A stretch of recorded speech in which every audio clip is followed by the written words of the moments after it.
Pernah nggak kita ketemu dengan orang yang ngeyelan ya, ngeyel, nggak mau kalah, sombong gitu ya, keras kepala dan sebagainya. Kira-kira cara menghadapi orang seperti ini bagaimana? Kita keras kepala juga atau yang bagaimana?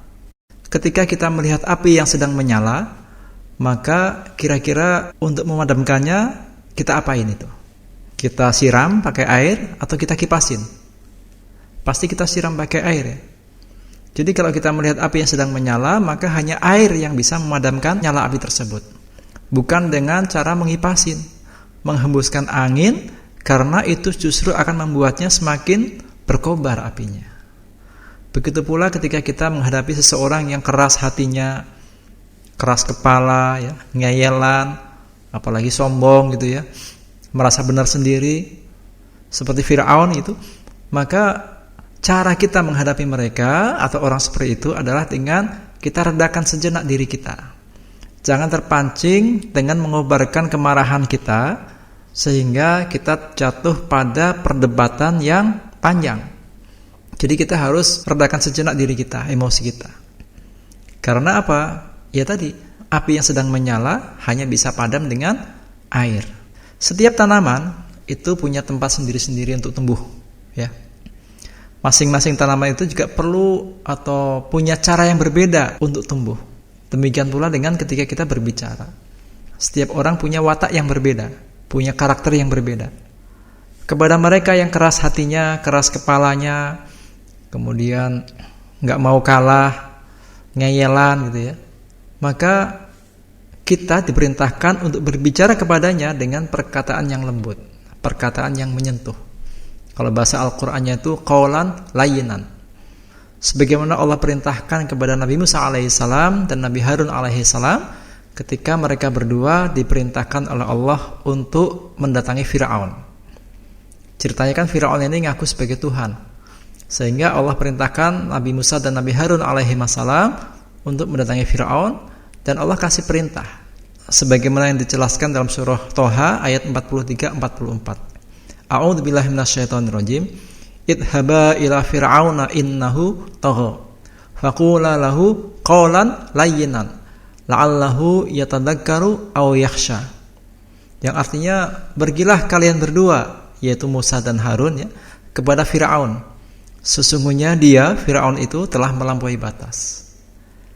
Maka berbicaralah kalian berdua kepada Fir'aun dengan kata-kata yang lemah lembut. Mudah-mudahan ia ingat atau takut. Jadi Nabi Musa alaihissalam terkenal dengan Nabi yang sangat tegas ya, temperamen gitu ya bahasa kita ya. Tapi ketika menghadapi Fir'aun yang ngaku Tuhan Fir'aun ini, perintah Allah kepada Musa itu bukan dihadapi dengan keras juga.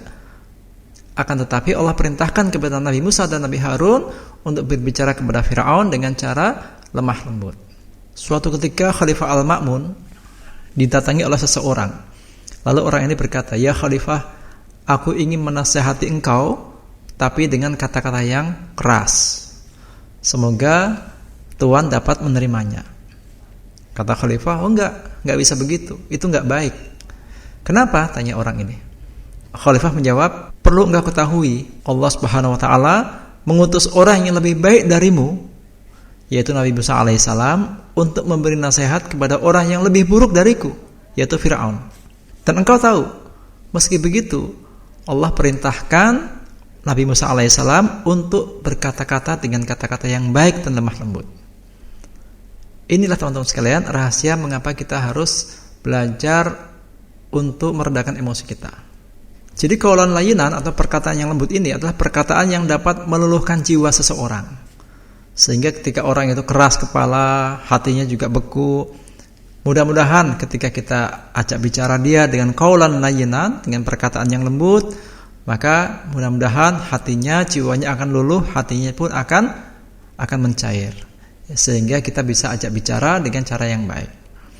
Menghadapi orang yang keras jiwanya, keras kepala, ngeyelan, gak bisa dibantah ucapannya, maka gak bisa dilakukan dengan cara yang keras.